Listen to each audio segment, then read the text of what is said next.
Салом алейкум. Назе созе. این دانشکده دانشگاه کجا؟ اگراری سلخاس تمامی کازت های همه جا ساعت های انا یک میشه 11 میشه 12 میشه من گفتم این کازت چرا ساعت 4 شده یه هم اگراری بده بیچاره تو از سر زمین میبینن که نصرین تو زوره ما با دیوانه молодец من دیوانگی ندیدم در همیشه بدم ای باور کنه سگرها زوره ده یکم دانشکده و دانشگاه چین شما هم خیلی نجمونده بودن این سگرهای دانا میشه شما اگه ببینه دیگه هر یک دانشکده به خودش یک دانا دارن که شما من یک بچه همین دانشگاه اگراری میخونم و گفتم که جورت خیلی کدام فاکولتتی گفت استاد اکا من چون مرا تو استاد میگی گفت خیلی اکا نفهمی اکا میدونی چی خیلی گفت که عروضی افتم اکا امیره یک صحفینی همین اون کلمه زور میگی اکا من گفتم من نمیدونم خودی شما نمیدونم من نویسونده ده اکا سلام نویسته است اگر ای طرف سلام خب با شما چی خیلی اگراری ها بخیر سلام آسو دختر جواب میتده علیکم السلام باید خوش لگده سوزی خواه میگم نه باید میگه او دختر آس مینرزه که خیلی چلی باید خریبت خواه که گفت رفته سای جانان من دیدم ساگره زور با همه قطعه می نویسه که اینم خیلی میگه که همون چلیکو چسبیدگی در تانی تلفن نویش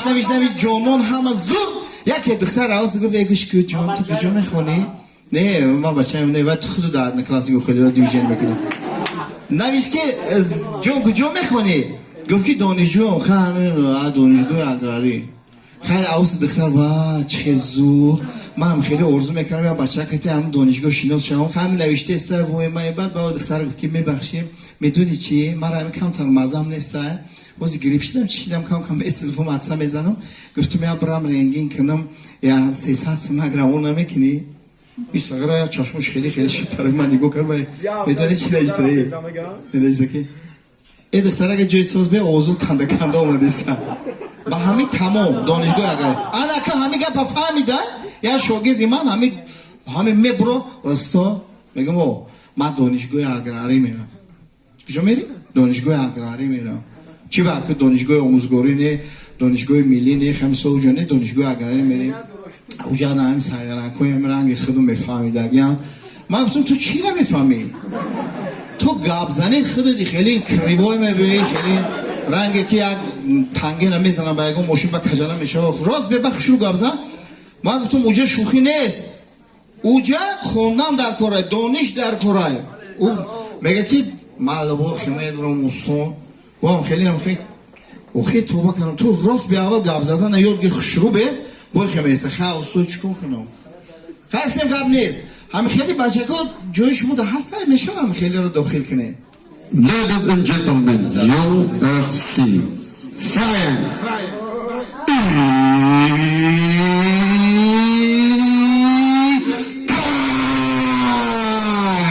Welcome at Philharmonia! Dönüşgö! Agrari! Kime zani? بلا زنتا بلای هفت پشت زنتا با تو میگی دانشگاه اگراری میرم این چی؟ تو میدونی همجا کشتگه دانشگاه من دعوت چون کسیم هم سیمفو و هم کورسو ما پاپولیار ابله این خیلی یک بسوادانه این همه دانشجوان آینده برای وطن خدمت میکنن نمیبره گویا السلام علیکم برادرای عزیز دانشجوی مهربان ما هم آرزو داریم در همجا داخل شویم یا این خیلی ما همه دیهه یک خر داشتیم همین وقتی که جوش میدادیم و زمستون در سرش نمیدادیم یکی رو به بهار مشتر میدیم من رنگی تو بود نه استاد شما خواهد سالمه نگاه سوزدگی ما بچه کوچگی من آواز داشتم رده نه که خیلی همیشه دانوای زن بدونه که او تای پریزیدنت یو اف سی چی؟ پریزیدنت یو اف سی سابشن رو که کارو که التماس به من زنگ زنه زنگش زن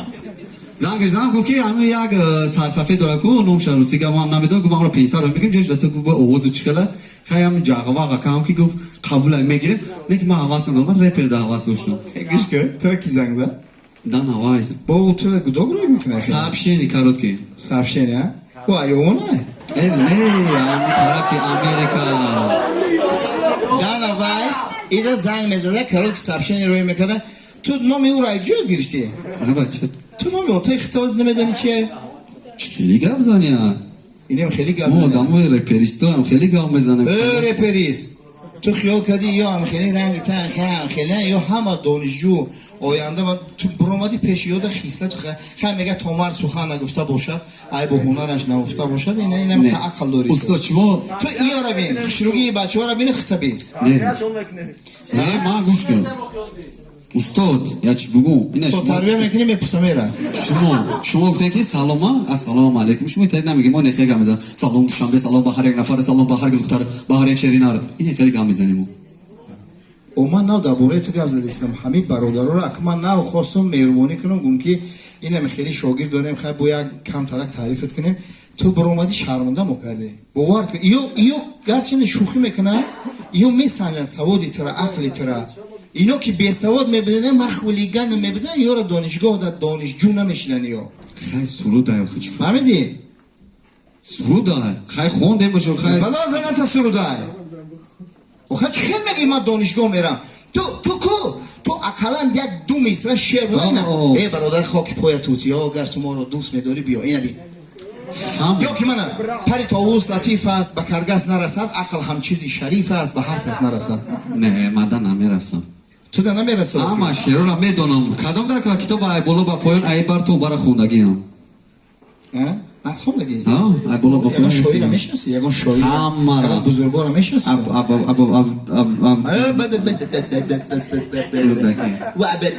میگفته که چی گفتنی تو خیلی شما فهمیدش میگم که شبو رودکی دیدی تو چه بلا زدگی که نام بزرگوار نمیدونه ات میگه که اگزم میگذره میره ابا بلوی رودکی سرداشتر ادبیات کلاسیک توجی اوش شما بگین رودکی فیردوسی جامی خیام اسم میگردیم عینی او جورای اوتاد نیستن آخی خیلی جورای خود نام میگیری که حرام فوزایل فیضلی حیفلی قربالی او خیلی نیست کنی دو مصرع تو همین دو مصرع کنی از شاعرای معاصر دو مصرع تو میدونی شاعرای معاصر و شاعرای کلاسیک داریم کنی دو مصرع از شاعرای کلاسیک دو مصرع از شاعرای معاصر برای هم بچه‌ها خوام کنی ببینن دانشجو چیست دانشجو کیست کی دانشجو شده میتوانند بگو هر چند اسکندری زمانی بر کور و کرر نقطه نگیری مردی بیا ای رفیق خان درس خونه من میرم موچه بخدانم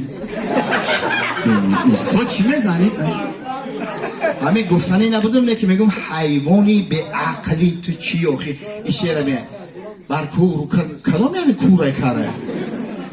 من نمیرم موچه بخدان من تو عروسی تو نمیبرم استاد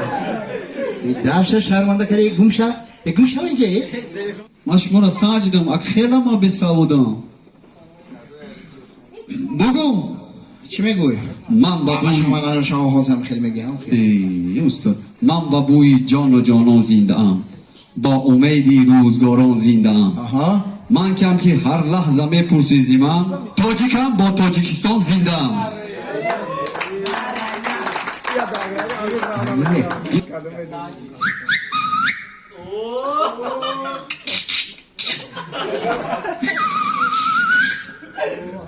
ادب رو از کی آموختی؟ آفرین ادب رو از بیادبان آموختم هرچی که او کرد من نکردم هرچی او گفت من رد کردم درست آفرین قنش زنه نه که شما هم دادرای عزیز همین صحنه های حجیه که هنرمندا پیشکش تو میکنن شما خوب شگیری و باقی بچه رد کنی برای که دنیا یخیله نیست در دنیا هرچی کمبودی و بهبودی دارد نه که شما نام دانشجویی داره از شما وطن امید دارد میهن مادر فرزندا امید دارن که این همین دادرای ما آینده نامبرداری ما میشن هسته همه خیر ما شما را دوست میداریم احترام میکنیم بار دیگر خوش آمدید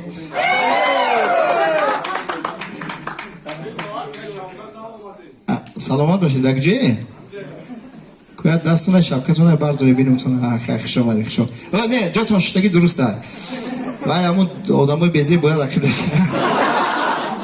خوش آمده کدوم تونه یک باشه